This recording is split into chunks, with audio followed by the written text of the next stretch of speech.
किसान साथियों, कार्यक्रम में जानकारी देवा खातिर अपने साथ हैं दीपा कुमारी कुमावत, जो है विषय विशेषज्ञ पंत कृषि भवन जयपुर से। और यहाँ से अपनी बातचीत रो विषय रेवेलो खेता में चूहा को समन्वित प्रबंधन किन तरीकों आपा कर सका चा। तो दीपा जी, कार्यक्रम में घणो घणो स्वागत। राम राम सा। राम राम जी।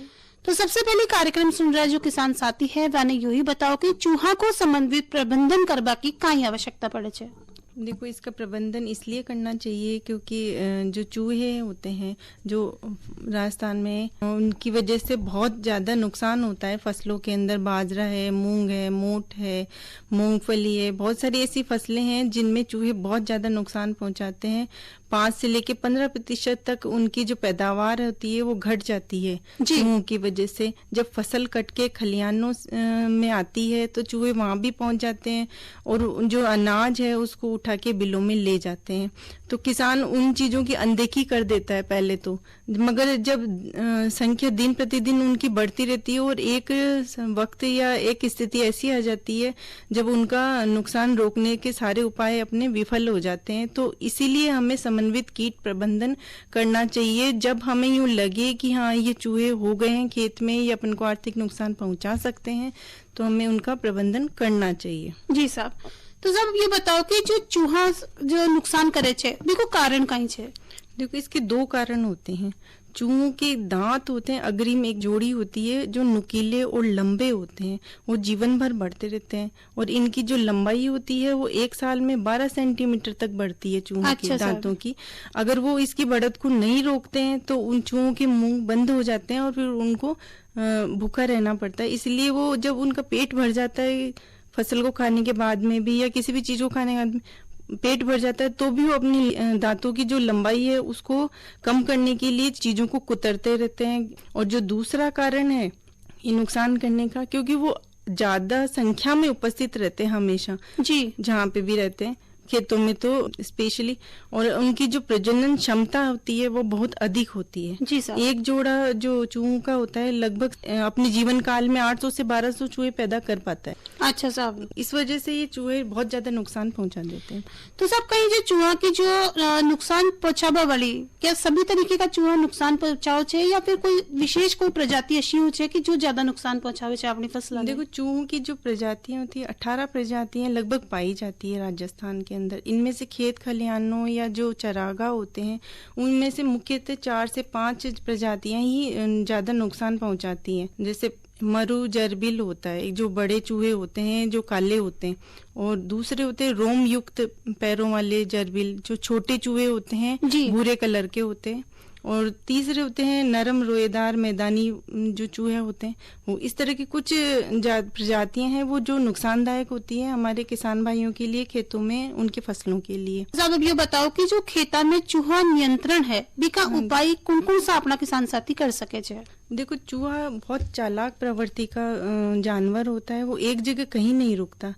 तो इसका जो उपाय होती है ना वो भी बहुत मुश्किल होते हैं। जैसे ये बहुत चीज नुकसान बहुत ज्यादा करते हैं, फसलों को काट देते हैं कुतर के, और जैसे अनाज आता है तो उसमें मलमूत्र का त्याग कर देते हैं, या खाद्य पदार्थों के अंदर उनका जो मैला कर देते हैं, या उनके जो वो खाते हैं तो मलमूत्र के साथ उनके बाल भी झड़ते हैं जी। तो इससे वो जो उसकी जो गुणवत्ता है फसल की है या जो किसी भी चीज की जो बाजार में बेचने जाता है जब किसान अपने फसल को, तो उसको वो दाम नहीं मिल पाता। इसलिए उसका चूहा जो नियंत्रण है उसका उपाय कर रहे हैं, तो उसके लिए एकीकृत चूहा नियंत्रण पद्धति है वो हमें अपनानी चाहिए। उसमें 2 प्रकार से किया जाता है। प्रथम तो होता है यांत्रिक तरीके से या भौतिक तरीके से कह सकते हैं। दूसरा तरीका होता है रासायनिक तरीके से। जी साहब। तो साहब अब आप बताया कि यांत्रिक और भौतिक तरीका से आप वहाँ को नियंत्रण कर सका चाह, तो ये कौन कौन सा तरीका है जाने अपना अपना किसान साथी यहाँ से निजात पा सके? जैसे पहला तो यंत्रों का प्रयोग होते हैं, जैसे चूहेदानी होती है, पिंजरे होते हैं जो किसान भाई सदियों से काम में लेते आए हैं। जैसे अगर पिंजरा अगर लकड़ी का बना होता है तो उनको 10-10 मीटर की दूरी पर 2 अलग अलग विपरीत दिशाओं में रखकर उनके द्वार खोल के रखते हैं जी, और उनको अंधेरी जगह में रखा जाता है। और ये तरीका तो सब किसान भाई लगभग जानते हैं। मगर एक दूसरा तरीका और है, अगर किसान भाई अगर इतना पैसा खर्च नहीं करना चाहते हैं अगर चूहेदानी पे, तो उनके पास अगर कोई खाली मटका हो तो उसके ऊपर का हिस्सा टूटा हुआ हो तो उसको जमीन के बराबर गाड़ देते हैं, और उस मटके के अंदर गोबर का जो गाढ़ा घोल भर देते हैं और ऊपर से भूसी डाल देते हैं। फिर उसे मटके के दोनों ओर 2 लकड़ी गाड़ कर उसको सूतली से अच्छे से बांध दें और सूतली के बीच में से एक डोरी से रबड़ की गेंद लटका देते हैं और उस गेंद के चारों ओर आटा लगा देते हैं, मीठा आटा या गीला कैसे भी। जी। उससे क्या होता है कि उसकी जो खुशबू होती है आटे की, तो उससे जो चूहे उसकी तरफ आकर्षित होते हैं और जो उसके खाने की कोशिश करते हैं, गेंद पर जो आटा लगा होता है, तो उस चक्कर में वो उसमें गिर जाते हैं, गोबर के गाढ़े घोल में गिर जाएंगे और मर जाएंगे। दूसरा, मान लो आप चूहों के जो शत्रु हैं उनको संरक्षण प्रदान कर सकते हैं, जैसे सांप है, उल्लू है। ज्यादातर चूहे क्या है, रात को निकलते हैं और उल्लू भी रात को ही निकलता है। तो उल्लू के लिए जैसे बैठने का स्थान नहीं हो खेत में, जैसे वो कहाँ बैठता है, वृक्षों पे बैठता है। अगर वृक्ष नहीं है तो अपन खेत में डंडे गाड़ दें या फिर उनके ऊपर टहनियां बांध देते हैं, तो उसको बैठने के लिए स्थान मिल जाता है। जैसे चूहों के इस वक्त क्या है, फसल नहीं है खेतों के अंदर, फसल नहीं है तो खेत खाली है।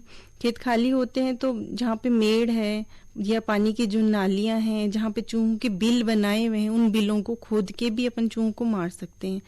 तीसरी विधि है, कई किसान बिल्ली को पालते हैं, बिल्ली का प्रिय भोजन चूहा होता है, तो इस तरीके से भी चूहों पे अपन नियंत्रण पा सकते। जिन खेतों के अंदर जैसे पानी है तो वहां पे, और ये इसकी समस्या है, चूहों की समस्या है, तो जैसे लहसुन, जैसे सर्दियों में लहसुन प्याज की फसल, जो दुर्गंध वाली फसलें होती है, उनमें भी चूहे कम आते हैं, उस खेतों में भी। तो सर, या तो बात करिए आप भौतिक और यांत्रिक तरीका की, अब बात करें रासायनिक तरीका की, तो रासायनिक नियंत्रण अपना किसान साथी किन तरीका कर सके छे? देखो, रासायनिक तरीका भी 2 तरीकों से होता है। एक में तो अपन विष चुग्गा बनाते हैं, मतलब विषैला भोजन है जो बच्चों को दिया जाता है ताकि वो मर जाए। दूसरा होता है उनको प्रद्युमन या फ्यूमिगेशन, जैसे इंग्लिश में बोलेंगे, विषैली गैसों से भी उनको मारा जाता है। तो मैं आपको एक एक करके दोनों बात बताती हूँ। जैसे अपन विष चुग्गे के लिए तो बहुत सारे रसायन काम में लिए जाते हैं। जो अधिकतर काम में लिए जाने वाला जो असरकारक या जो रसायन है वो जिंक फॉस्फोइड है।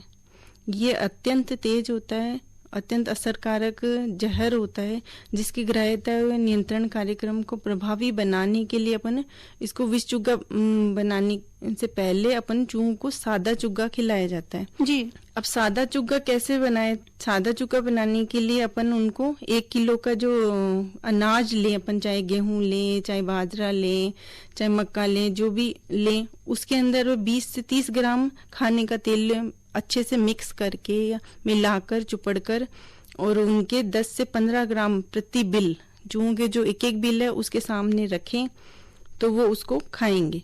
मगर अपन को ये पता कैसे चले कि किस बिल के अंदर चूहा है? जी। तो उसकी पहचान के लिए अब अपन उनको क्या बोलते हैं, ताजा बिल। तो ताजा बिलों की पहचान के लिए हमें क्या करना पड़ता है कि हम जितने बिल होते हैं सारों को मिट्टी से ढक देते हैं एक दिन, तो दूसरे दिन जितने बिल खुले मिलते हैं उन बिलों को हम या ताजा बिल बोलते हैं। तो इन ताजा बिलों में हम 1-2 दिन तक सादा चुग्गा डालते हैं। जी। और वैसे तो चूहा बहुत शंकालु प्रवृत्ति का होता है, इसीलिए हमें 1-2 दिन उसको सादा चुग्गा डालना पड़ता है। फिर जब वो उसको खा लेते हैं तो हमें पता चल जाता है कि किस बिल वाली जगह पे या किस बिल पर चूहों ने ज्यादा मात्रा में खाया है या कि कहाँ नहीं खाया। तो जहाँ खाया होता है तो वहीं पे हम फिर इसकी जिंक फॉस्फाइड की चुग्गा बनाते हैं, वो डालते हैं, तो उससे मर जाते हैं। मगर अब किसान भाइयों की शिकायत रहती है कि चूहे तो इससे मरते ही नहीं है, इस दवा को खाते ही नहीं है। इसका मुख्य कारण एक यही है कि जो जिंक फॉस्फाइड का जो चारा या चुग्गा बनाया जाता है, उसकी जो सामग्री या उसके अनुपात की जानकारी किसान भाइयों को सही से नहीं होती है।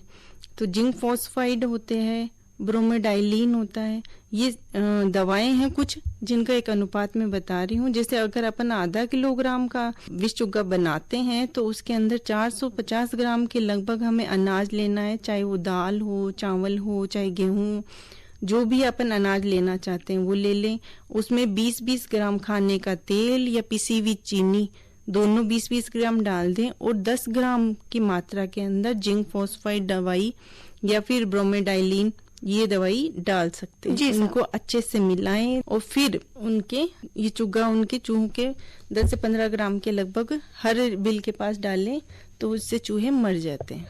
दूसरा तरीका मैंने जो बताया आपको, प्रद्युमन या फ्यूमिगेशन होता है।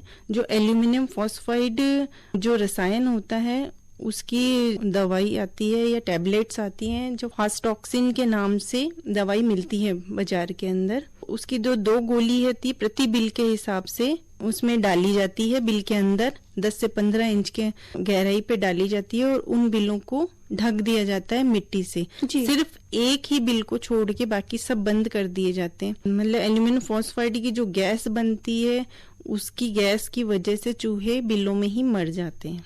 मैं ये कहना चाहती हूँ कि जो रासायनिक जो भी उपाय अपन अपनाते हैं वो एक सामूहिक रूप से करना चाहिए किसानों को।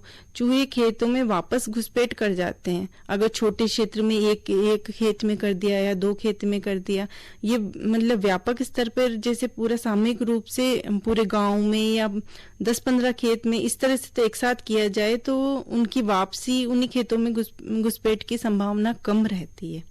और ये मतलब किसान के लिए बहुत अच्छा रहेगा, उसकी मेहनत बेकार नहीं जाएगी।